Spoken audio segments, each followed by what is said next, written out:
Hello and welcome. I'm Ramesh Ramachandran and you're watching News Night on DD India, your primetime destination for news and bespoke analysis. It's good to have you again with us. Right, on the show tonight, government announces a relief for sugarcane farmers. The subsidy will be credited directly into the farmer's bank account. It will benefit more than 5 crore farmers. Now, government also decides to auction spectrum. Now, by winning the right to use the spectrum, telecom service providers will be able to augment their network capacity. Also, new players will be able to start their services. Also on the show, 16th December marks the anniversary of India's victory over Pakistan in the 1971 war that led to the liberation of Bangladesh. We tell you all about it. Plus, news and updates from India and the world, all that and much more coming up over the next 1 hour. But first, as always, the headlines. A big relief for sugarcane farmers. Cabinet approves a 3,500 crore rupees subsidy. It will be put in the farmer's bank account. Move to benefit 5 crore farmers as well as 5 lakh workers employed by sugar mills.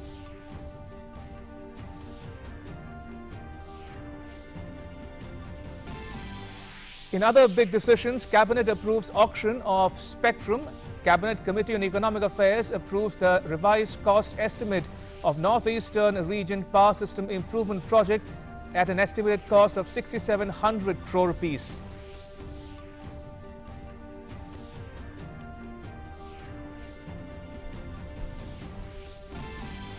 Government reiterates commitment to farmers' welfare. Agriculture Minister Narendra Singh Tomar addresses farmers in Gwalior, says attempts made to mislead Punjab farmers. Supreme Court notice to government to hear arguments of 8 farm unions on Thursday.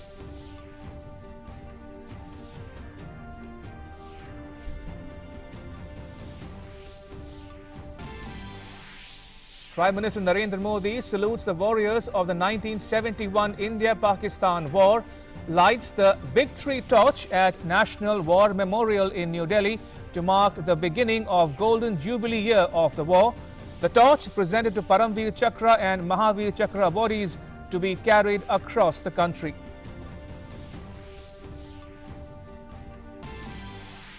Phase 7 of District Development Council election and Panchayat by-poll concludes peacefully in Jammu and Kashmir. Voting held in 31 constituencies, 18 in Jammu division and 13 from Kashmir division. Last phase of polling to be held on 19th December. India achieves another global milestone in broadcasting. Prasar Bharati CEO Shashi Shekhar Vempati elected Vice President of Asia Pacific Broadcasting Union. Information and Broadcasting Minister Prakash Javadekar congratulates the Prasar Bharati CEO.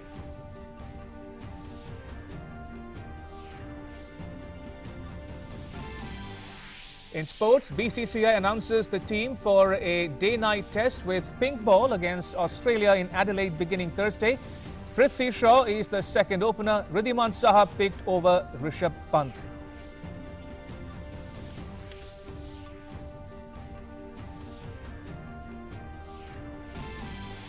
And cold wave sweeps northern India. Delhi, Uttar Pradesh, Bihar, Rajasthan, Madhya Pradesh, all in the grip of cold weather. Temperature could fall further. Meanwhile, fog disrupts life. Hello and welcome.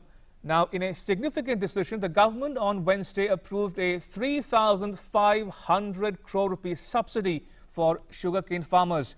In other big move, the government approved auction of spectrum. Take a look at all the cabinet decisions in the next story. In a significant decision, the Cabinet Committee on Economic Affairs, chaired by Prime Minister Narendra Modi, on Wednesday approved an assistance of 3,500 crore rupees for sugarcane farmers. The subsidy would be directly credited into the farmer's account. It will benefit 5 crore sugarcane farmers and their dependents. It will also benefit 5 lakh workers employed by sugar mills. 3500 crore रुपए इस काम के लिए लगेंगे, लेकिन किसान के लिए खुशखबरी वो है कि जो प्रत्यक्ष निर्यात होगा वो निर्यात का जो मूल्य मिलेगा वो भी किसान के खाते में जाएगा। वो लगभग 18,000 करोड़ रुपए मिलेगा। 5 करोड़ किसानों के फायदे का, 5 लाख मजदूरों के फायदे का, किसान के खाते में सीधे सब्सिडी जाने का 3,500 करोड़ आज घोषित सब्सिडी, 5,361 करोड़ पहले घोषित हुई सब्सिडी तो एक हफ्ते में मिलेगी, और उसके साथ साथ लगभग 18,000 करोड़ रुपए जो निर्यात से प्राप्त होगा वो भी किसान के खाते में जाएगा।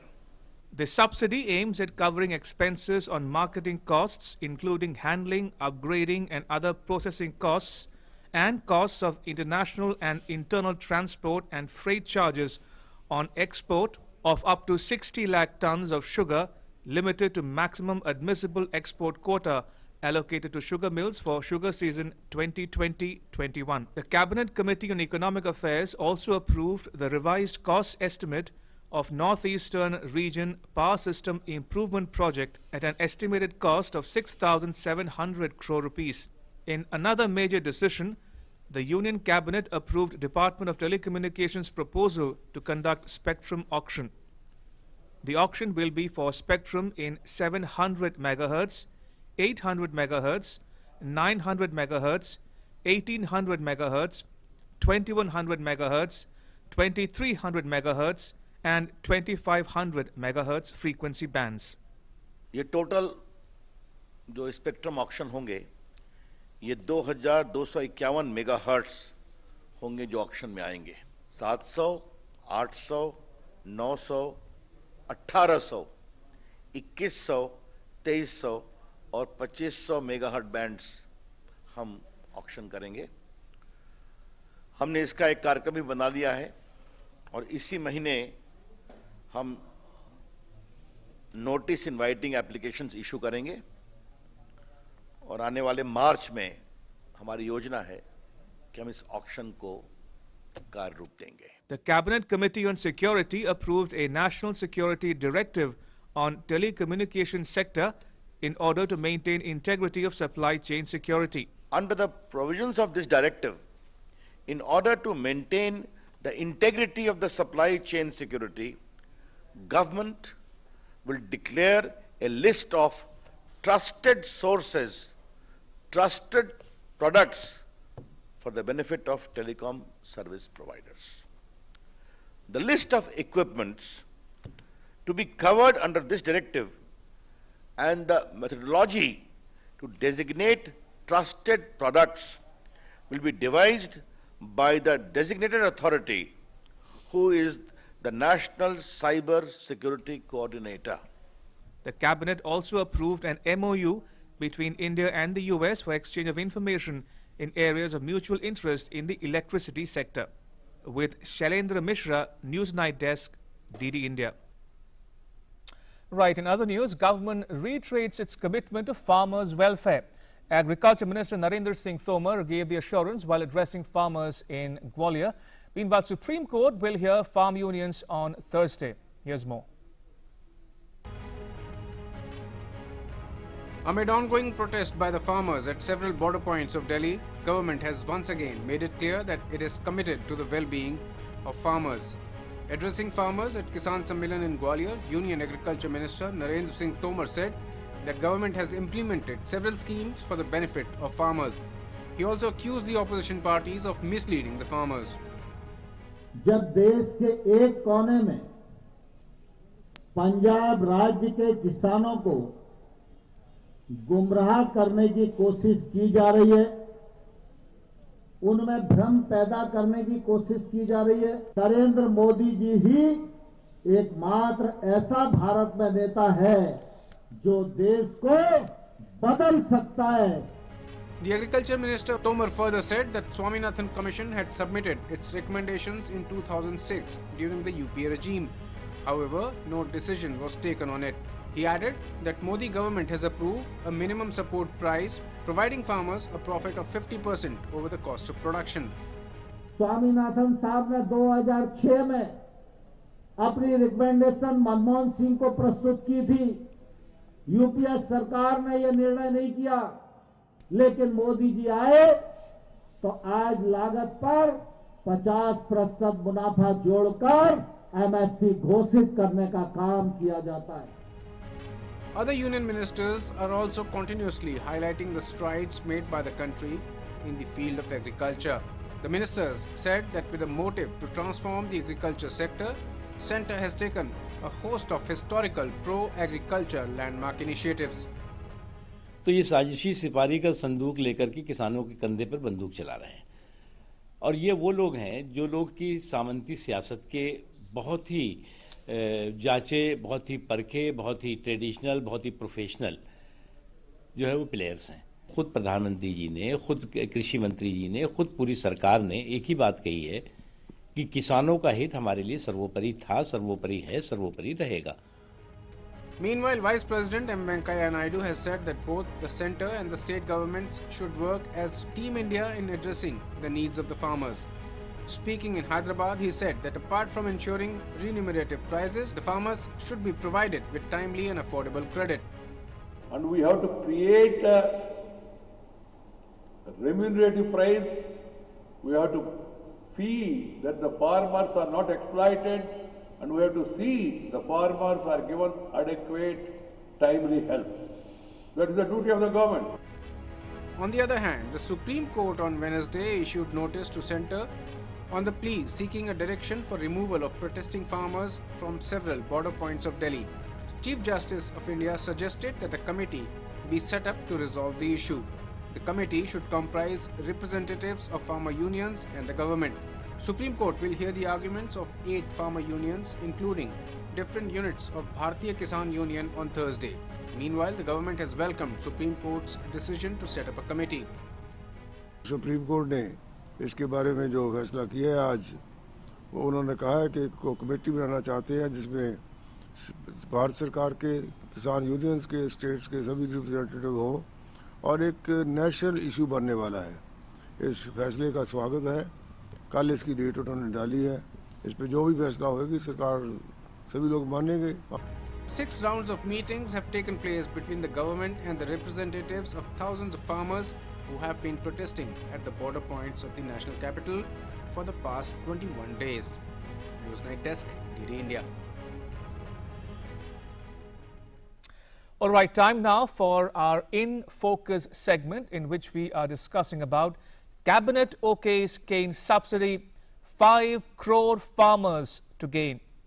And joining me is Mr. Sandeep Das, a senior economic journalist, and will be joined momentarily by Dr. S.K. Malhotra, Agriculture Commissioner as well. Welcome to Newsnight, Mr. Das. If I can start with you while we're waiting for Dr. Malhotra to join us as well. 3,500 crore subsidy for cane farmers. You think the government got the timing right? And it would have come as a huge relief for the cane farmers, isn't it? It's correct, because our the industry also has been demanding that we should give export subsidy should be there, because now the 6 million tons of export will happen with the subsidy amount, and that amount will directly credited to the farmers' account, which will help the industry because the industry season start from October 1st. In October 1st, we had a huge opening stock of 10.67 million ton, and this 6 million ton if exported, it will help in easing up excess supply in the excess stock situation. It's a win-win for both, and it came in right on the time. And best part of the entire thing is that this part of the subsidy will go towards directly to the farmers, benefiting about 5 crore farmers, and as well as 5 lakh workers engaged in the sugarcane industry. So these are the very interesting part of it, because India has been, we have been a huge, in terms of our stocks are very high. So this 6 million ton reduction in the stock when it exported, it will be really create a scenario. It will ease up the market, because excess supply also lead to delay in the payment of sugarcane farmers. Indeed. Mr. Das, help our viewers understand something here. In simple language, if you can help break it down for the benefit of those who are not familiar with the issues at play here, what ails the sugarcane farmer and why? Essentially, the problem with our sugarcane price or the sugar price globally, and there is a mismatch between global price and our price.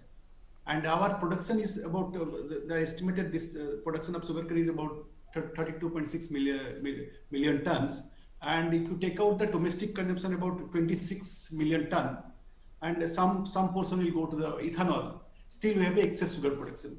Once you have excess sugar production, mills are unable to pay to the farmers because the sugar, we have excess production, we cannot export because our price is slightly higher than the global price right now. So that's why the sugar subsidy helps you ease up the stocks, because excess supply in the markets will definitely lead to, because ultimately the sugarcane industry suffers, and when the sugarcane industry suffers, the farmers are not paid sugarcane prices in time. So basically, this sugarcane subsidy is a very critical part of it, and which will help us in the current 2021 6 million tons of sugar export. Right. Mr. Das, if I can just go over the statement put out by the government this evening, just to amplify the point you were making there. Farmers are not getting their dues from the sugar mill owners as they have surplus sugar stock, point number one.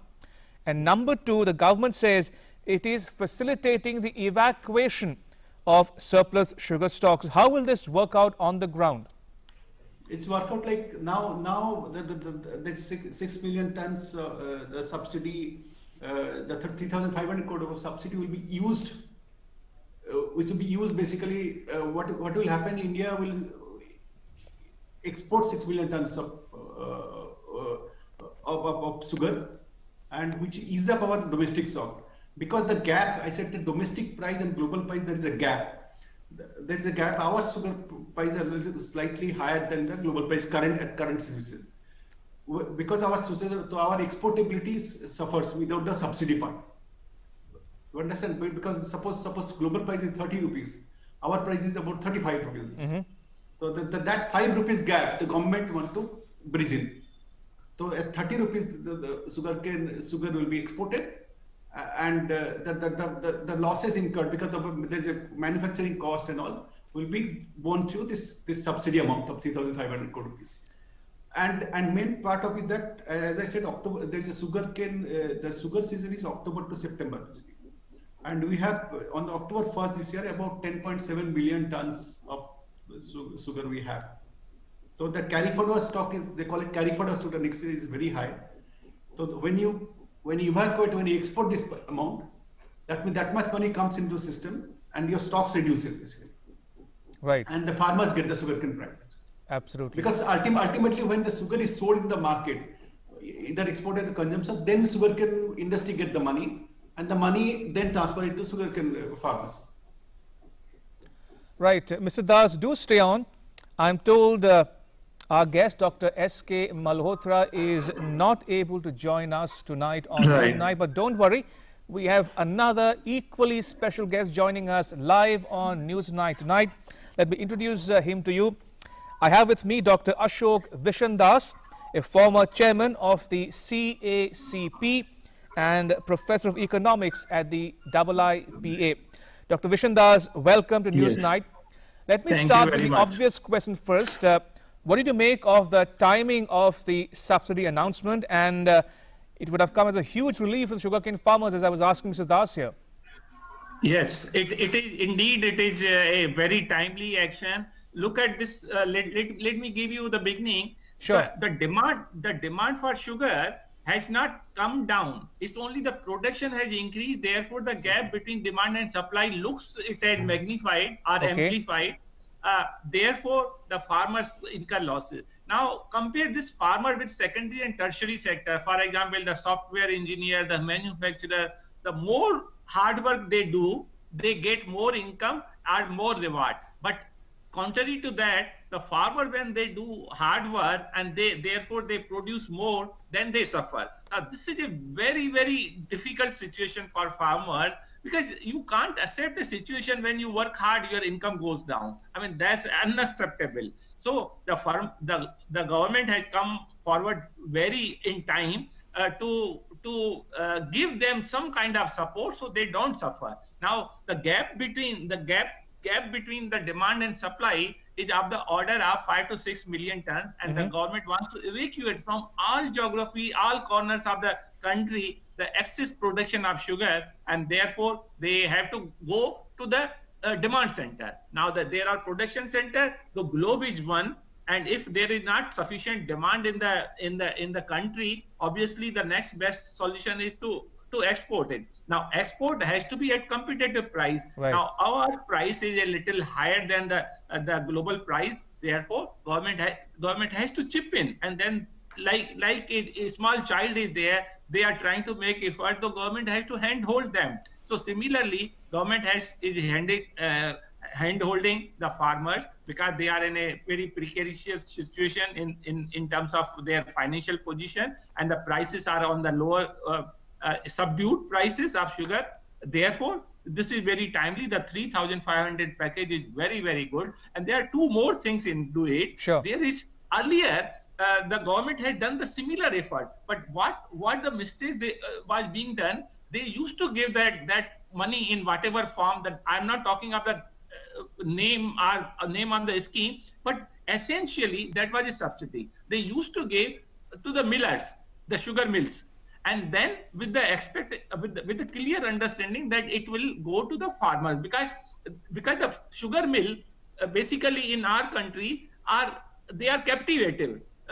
The farmers are in some sense captivated. They can sell only to a certain 15 kilometer radius, the mills located in that. I'm not going into detail, but in some sense they are captivated. So they had to depend only on one buyer in that particular area, and the mill owner used to take two advantages. They used to delay in terms of time and Right. delay in terms of money also. Suppose Indeed. there were 20,000 crores of areas, they used to delay passing the benefit given by the government. That is A. And second, the amount given by the mills to the farmers was not up to what was NV says. Right. So this will solve two problems. Farmer will give directly, and there will be no time lag between the time the government releases the money and the farmer gets. So this is absolutely wonderful Indeed. Initiative by the government.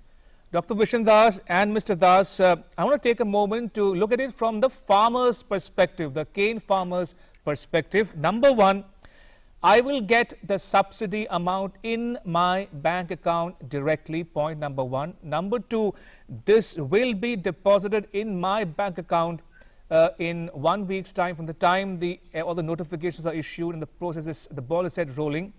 And this will put money in my pocket when I need it the most. Now, I want to ask both of my guests one question. Is there a message in all of this for those farmers who are protesting at the Delhi borders, asking for, making various demands over the last 3 weeks now? Starting with you, Mr. Das, is there a message somewhere in there for those protesting indeed. farmers as well? Indeed it is, and the message is loud and clear. Let me explain how. Sure, Dr. Vishen Das, please go on. Yeah. Now, see, there are many people who try to take advantage of the situation. Now, you see the intention of the government. Government is very, very sensitive to the needs of the farmer. They have made it very clear to double the farmer's income. That is one. Now, let me also explain that in WTO, the World Trade Organization, government has been fighting for the welfare and the cause of the farmers in the WTO without anybody asking them to do so. No farmer, and country like Canada, that stands out. Therefore, I am quoting the Canada. Canada opposed our commerce minister, the cabinet minister in the Ministry of Commerce, and many other countries not to give MSP to the farmer, because we are crossing 10% de minimis, which is required under the aggregate measure of support, that is called the umber box of subsidy, and in WTO they oppose India, and when this farmers agitation is taking place, they are showing a sympathy with the farmer, no less person than the Prime Minister of Canada. Right. So that is just an illustration that how people are very, very opportunist and they are taking advantage of God. So this one step, the peace clause which government and the Honorable Commerce Minister of India was advocating in the WTO, and they were opposed that why you are giving the MSP to the farmers at that time, and the Canada and many other countries oppose India. Now, this is a double talk by the international leader. Absolutely, a double standard, clear case of double standard on the part of many countries, including Canada, as Dr. Vishen Das was pointing out. Mr. Sandeep Das, if I can ask you the same question, what is the government trying to tell the agitating farmers here? Is there a message somewhere in it for them? Absolutely, because if you look at, perhaps just to give you an example, the Punjab farmers, mostly Punjab farmers from Punjab and partly from Haryana, is protesting against this bill and stopped the road to Delhi. And in Punjab and Haryana, they're the only states where the money, when the Food Corporation of India buys rice and wheat, the minimum supply goes to Artiya Commission's account first. Money doesn't go to the farmers directly. This is a very unique thing for through the sugarcane thing, and before that the PM Kisan, where 6,000 rupees is given to farmers, 6 installment. Government has been focusing on the direct benefit transfer, and this is one of the way of telling them that if you don't do the reforms, we will do directly benefit transfer. Basically, look at the Punjab farmers. The MSP is not given to them directly. This is also a message that the new bill, the first bill, we talk about the alternative market, it allows government agencies to directly procure for the farmers. Farmers must understand that without the RTR, without the existing APMC mandi, FCI can directly purchase under the new act, although it hasn't started, but directly purchase without paying the 6.5% commissions. Basically, you understand, basically directly pay farmers, where currently the Haryana farmers don't get MSP directly to the farmers. So the DBT, direct benefit transfer, which government has been giving a lot of trust, is showing in the sugarcane farmers also. Absolutely. Right, on that note, I'm running out of time, so I'll have to thank both my guests, Mr. Sandeep Das and Dr. Vishen Das, for joining us on News Night tonight. Thank you so much for your time. Appreciate it. Especially Dr. Vishen Das for joining us at the very last minute. Appreciate it. Thank you. Yeah, if you allow, hello, it's fine. Right, moving on for now. This 16th December is commemorated to mark India's victory over Pakistan in the 1971 war that led to the liberation of Bangladesh.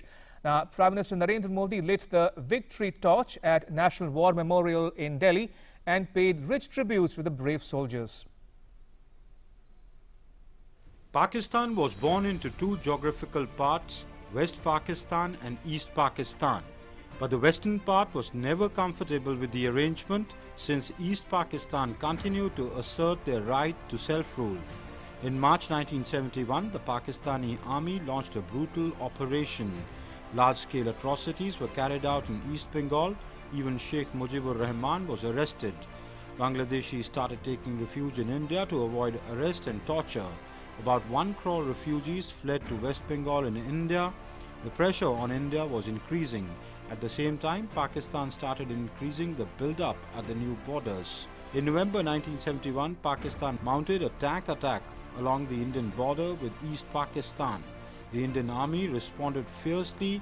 The Pakistani Air Force attacked along the borders with India and the northwestern areas of East Pakistan, but the Indian Air Force gave a befitting reply. Along the western borders too, Pakistan started increasing tensions. Right, just to update our viewers, 16 December, that's Wednesday, is commemorated as to mark India's victory over Pakistan in the 1971 war that led to the liberation of Bangladesh. Now, Prime Minister Narendra Modi lit the victory torch at the National War Memorial in Delhi and paid tributes to the brave soldiers. Prime Minister Narendra Modi paying tributes to the heroes of Indo-Pak War of 1971.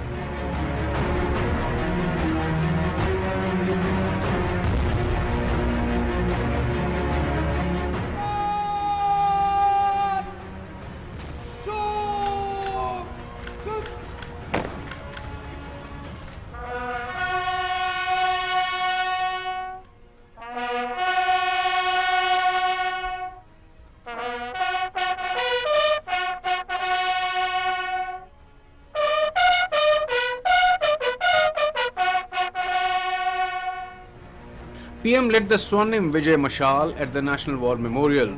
4 victory torches will be lit from the eternal flame at the War Memorial and will be carried to different parts of the country. They will also be carried to the native places of the soldiers who won the Paramveer Chakra and Mahavir Chakra for the 1971 war. PM also penned his thoughts in the visitors' book at the War Memorial. Prime Minister also tweeted, "On Vijay Divas, we recall the unwavering courage of our armed forces that resulted in a decisive victory for our nation in the 1971 war. On this special Vijay Divas, had the honor of lighting the Swarnim Vijay Mashal at the National War Memorial." Sukhoi fighter jets of the Indian Air Force flew in the Trishul formation as the Prime Minister was paying tributes and paid special tributes to the brave Jawans of Indian Armed Forces. On the occasion, Defence Minister Rajnath Singh unveiled the logo of Swarnim Vijay Varsh to mark the 50th year of the 1971 Indo-Pakistan War. Many functions were organised in various parts of the country on the occasion, a special mention being the function held in Kolkata in the Eastern Command headquarters in Fort William. The valour and grit of the armed forces were also remembered in a function in Srinagar. President Ramnath Kovind tweeted, "On Vijay Divas, let us recall the valour of our soldiers that affirmed our nation's unwavering commitment to defend our sovereignty and protect human dignity. Their martyrdom in 1971 war had shown unparalleled grit and prowess of our forces. The nation is eternally indebted to them." Defence Minister Rajnath Singh also tweeted, "On the occasion of Vijay Divas, the logo of Swarnim Vijay Varsh was unveiled today. The nation will always remember the indomitable courage of the Indian Armed Forces during the 1971 war."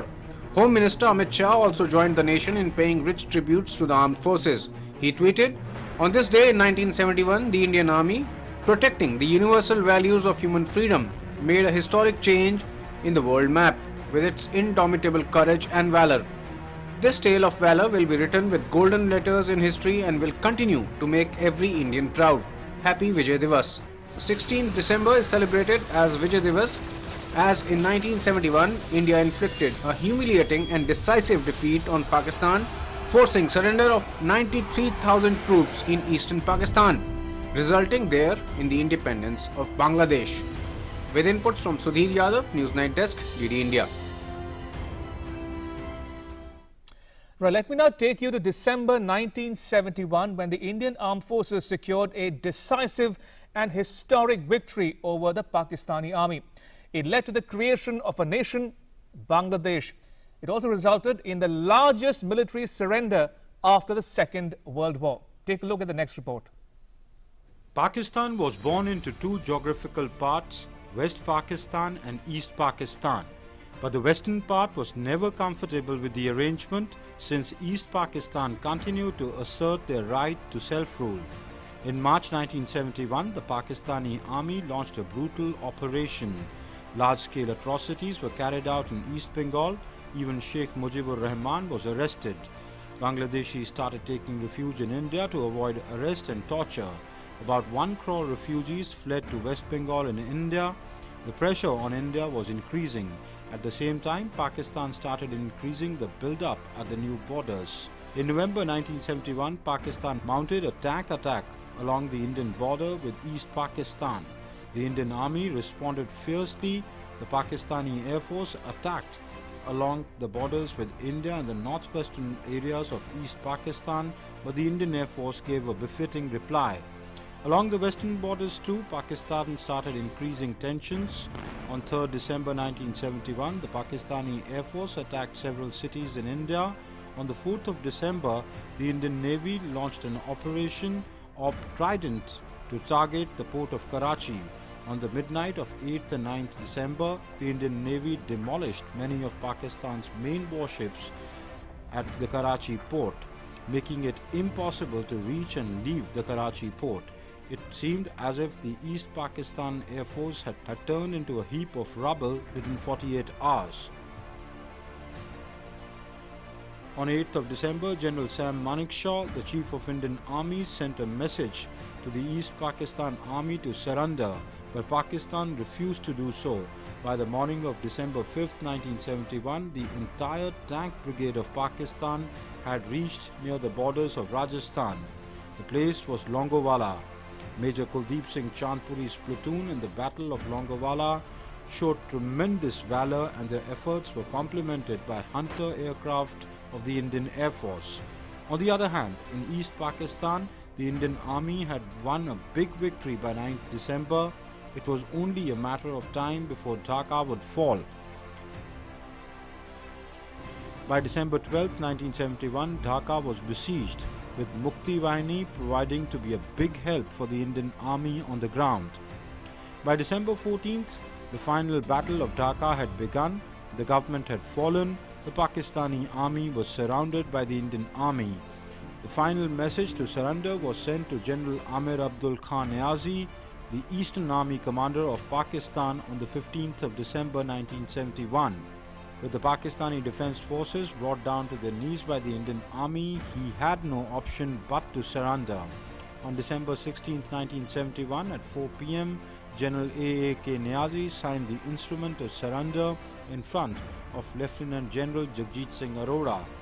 And about 1 lakh Pakistani soldiers surrendered and thousands were killed. Hundreds of Indian bravehearts also lost their lives.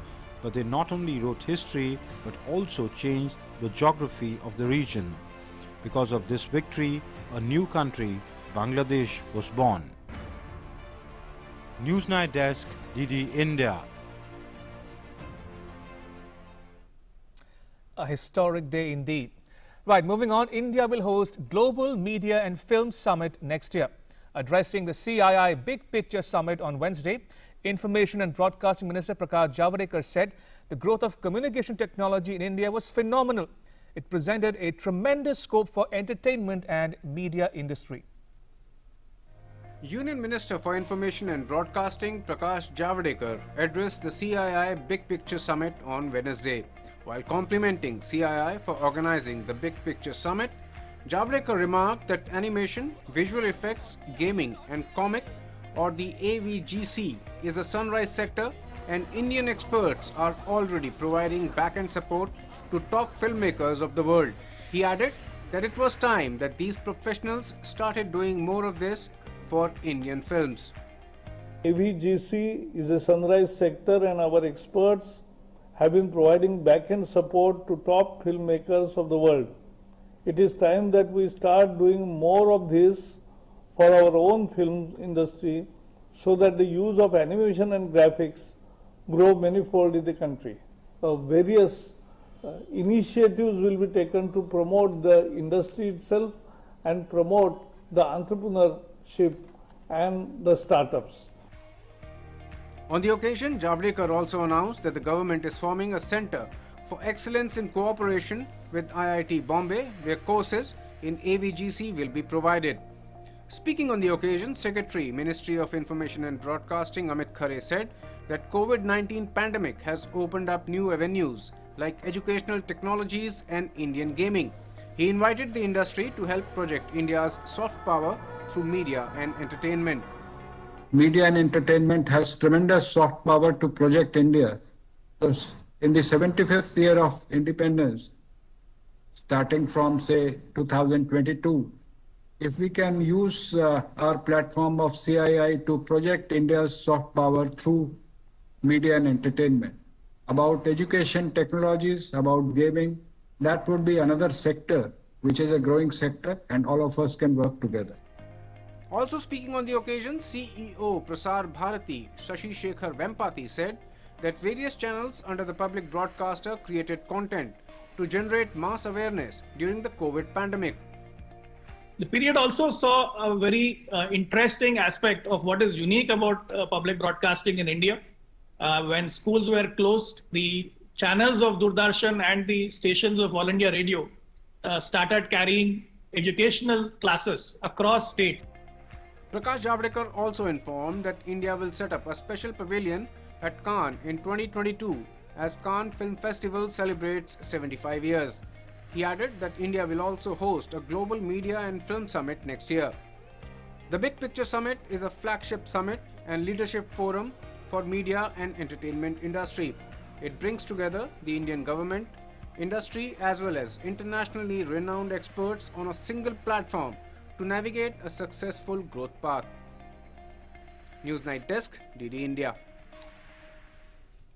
And the Directorate of Film Festival also joined in the summit, with the Additional Director General Chaitanya Prasad informing that the International Film Festival of India will be in a hybrid mode, and the response from across the globe has been overwhelming. The festival will begin on 16th January and all COVID protocols will be followed during the festival. I'm happy to inform everyone who's watching this that we are being overwhelmed by the kind of response that we have received in terms of the delegate registration, in terms of the cinemas that have come to us from different parts of the world, the kind of participation that we are seeing. Because we thought it would be difficult to get things moving here, but we are absolutely overwhelmed. Roughly about 224 movies are being screened as far as the Indian panorama is concerned, 26 for the feature section and 21 for the non-feature section. And then the rest is the wave that has come in as far as the world cinema is concerned. And as far as IFFI is concerned, I would just like to add one more point of view, is that it's going to be a great experience for us as far as curating the festival is concerned. And my request is that people across the world should definitely look at the way by which we are trying to balance between the macro and the micro. We have received a number of requests for travel, but now we just have to make sure as to what are the kind of COVID protocols which give us the international travel option. But what I'm just trying to say in a nutshell is it's an overwhelming experience to organize the 51st edition of the International Film Festival from the 16th to 24th January. It's been a great experience putting the jigsaw puzzle together because of the ifs and buts that come in. We are absolutely inspired by the kind of response that we have received from all stakeholders across the world. And we have done, I would say, if I would give some marks to myself, we've done fairly well to come on to the mapping of hosting of international festivals. Right, moving on, the 7th and penultimate phase of the District Development Council election and Panchayat by-poll in Jammu and Kashmir was held on Wednesday. 31 constituencies went to the polls, 18 from Jammu Division and 13 from Kashmir Division. Rama Tyagi reports. The winter chill might be slowly and surely taking the Jammu and Kashmir region in its grip, but the response to the District Development Council elections in the region have surely brought warmth of sunshine to the hearts of its citizens. The 7th phase of polling for the DDC elections was conducted peacefully on Wednesday in 18 seats in Jammu and 13 in the Kashmir region. 298 candidates were in the fray in these seats. Going by the percentage of polling, it can be said that the momentum gained so far was maintained in the 7th phase also. This phase of polling was held amidst unprecedented measures in view of the COVID-19 pandemic and under tight security. Jammu and Kashmir creating history in DDC elections, and credit goes to these voters who are coming in each phase in large number from different terrains. Despite this harsh cold weather, they are coming before time and they are exercising their right to vote, and after a long time they have got this kind of right, this kind of atmosphere. And DDC election, they are being held first time in the history of Jammu and Kashmir. The expectations from the administration have increased manifold, and the main factor in these elections seems to be the development of the region. हमें दफ्तरों के चक्कर नहीं काटने पड़ेंगे, बल्कि हमारा जो वार्ड मेंबर है वो खुद ही अपने वार्ड के मसाइल हल करेगा।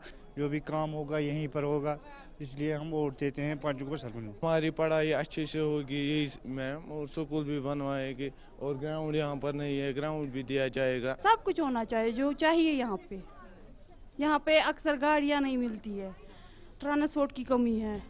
People of Jammu and Kashmir are participating in the DDC elections wholeheartedly and seeking better future for themselves and their families. Polling for the 8th and last phase will be held on 19th December, while counting will take place on 22nd of this month. With inputs from Rama Tyagi in Kashmir, Newsnight Desk, DD India.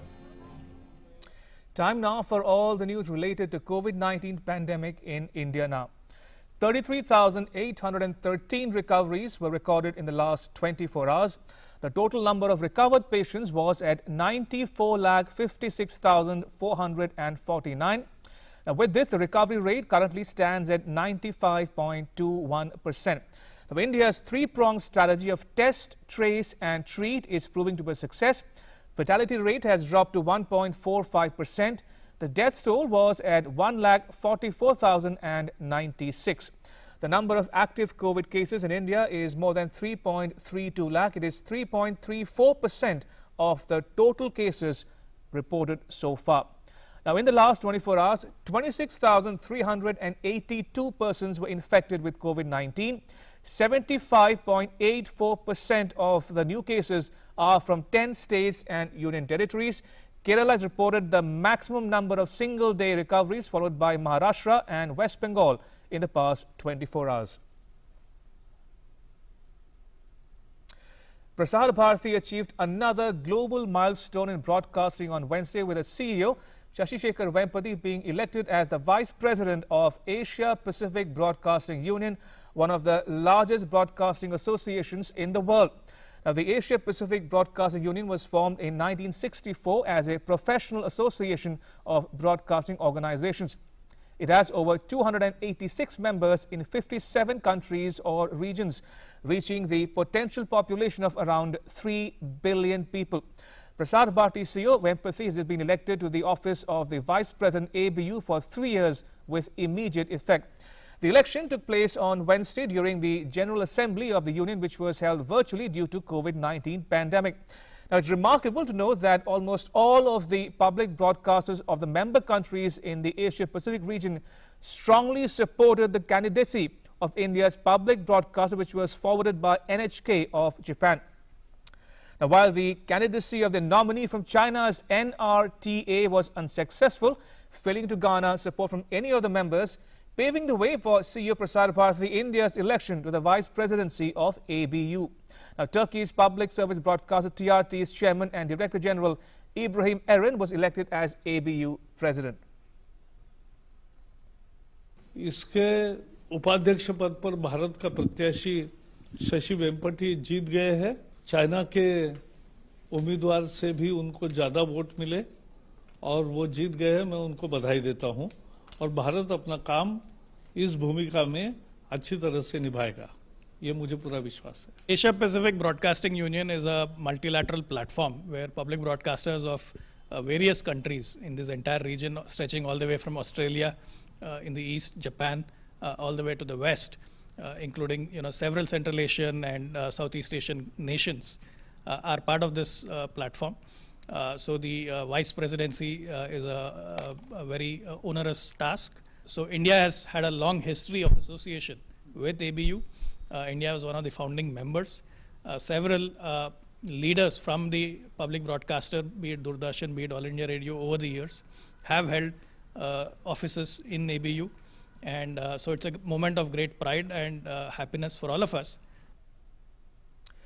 Moving on, British Foreign Minister Dominic Raab on Wednesday called on Prime Minister Narendra Modi. Both leaders discussed various facets of the strategic partnership. Raab began his 4-day visit to India with a meeting with Minister of External Affairs Subramaniam Jaishankar on Tuesday. Prime Minister Modi said in a tweet, I quote, "Excellent meeting with Dominic Raab, UK Secretary of State, discussed the vast potential of the India-UK relationship in the post-COVID, post-Brexit world. Looking forward to next month's visit by PM Boris Johnson as chief guest at our Republic Day celebrations," unquote.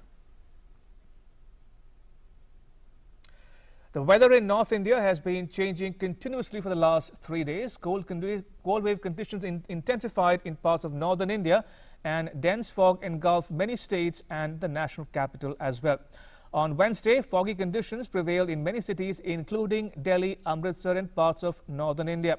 Winter has increased in the plains after snowfall in the mountains. In Uttar Pradesh, cold winds continue to affect people despite a clear weather in the day.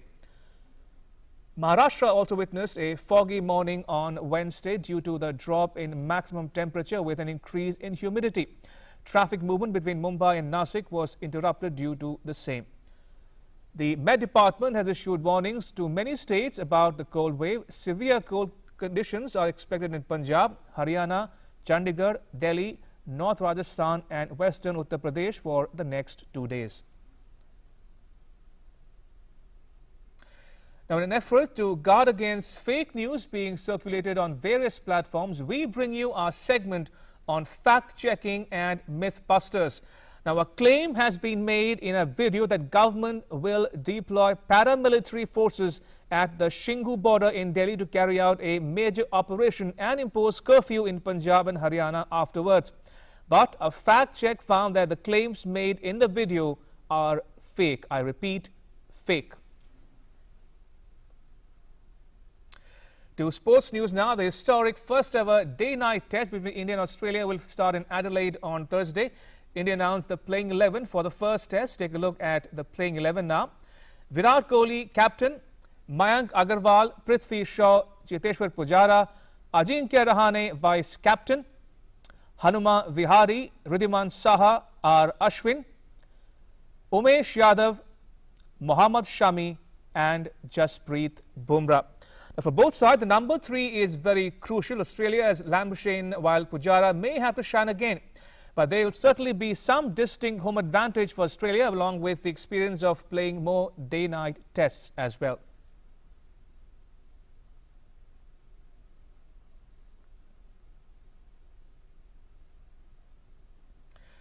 All India Football Federation formally launched its bid to host the AFC Asian Cup 2027 in New Delhi during an illustrious event attended by Union Sports Minister Kiren Rijiju, former India player Gautam Mangi Singh and women's national team star Ashalata Devi. Minister emphasized that the bid would take Indian football to new heights by working in partnership with the AFC to unlock new commercial opportunities, drive growth and build on an ever-growing love for the sport among the country's youthful population. Joining me is Union Sports Minister Kiren Rijiju to talk about India's bid for the 2027 AFC Cup, sir. What do you think will be India's USP and how much you are confident of winning this bid? I think the AFC Asian Cup is going to be a tough competition because Qatar, Saudi Arabia, Iran are very strong bidding countries along with India. So I'm very hopeful that the government is also supporting the Football Federation and we should be able to get it. We will also approach all the other member countries and our players are also looking forward to get the maximum exposure. Government effort is absolutely there, but we want that people of the country also stand behind in terms of supporting our team and our players. Appreciate your time. So that was Union Sports Minister telling us that the country has to stand up together and you be united if they have to win this bid for the AFC 2027. With camera person RK, this is Tapush Bhattacharya, DD India, Delhi. Right, to global news now. U.S. President-elect Joe Biden has chosen Pete Buttigieg to lead the U.S. Transportation Department. The former mayor of South Bend in Indiana, Buttigieg would be the first LGBTQ person nominated to Biden's government. If confirmed, he will become the first LGBTQ cabinet minister to be approved by the U.S. legislature. As transportation minister, Buttigieg would put to use his background in urban affairs by overseeing a sprawling federal agency that oversees U.S. highways, air travel and transit systems. Hollywood star Tom Cruise let rip over an apparent breach of COVID-19 safety protocols on the London set of the new Mission Impossible movie, telling crew members that they would be fired if they do not obey the rules. The actor yelled at the crew about lapses of social distancing and other rules that allow movies to be made during the coronavirus pandemic. Cruise in July personally appealed to Norway's Prime Minister to shoot parts of the film in Norway under modified quarantine rules. The 7th Mission Impossible was one of the first movies to shut down production because of the coronavirus when it abandoned filming in Venice, Italy in February this year. A mask shop in Tokyo has come up with a new take on the theme of facial camouflage, which a hyper-realistic mask that models a stranger's features in 3 dimensions. Now, these masks won't protect you or others against the virus, but they will lend you the exact appearance of an unidentified Japanese adult whose features have been printed onto them. Now, he launched the project in mid-October via social media. It called on people to send in their photos. He then scanned their actual faces to create the masks, which are selling at $948 each. In France, a curfew took effect on Tuesday in view to prevent a new spike in COVID-19 infections. People have been warned to stay indoors in the evening despite an easing of lockdown measures. They could only venture out for a limited time and for essential trips to shop or to exercise. Anyone breaking curfew is liable for a €135 fine.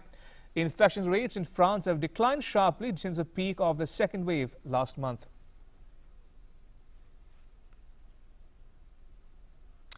That's a wrap, but news continues here on DD India. You can catch all the latest updates on our social media, mobile and digital platforms. But don't forget, it's a simple task, very simple task. Just wear a mask.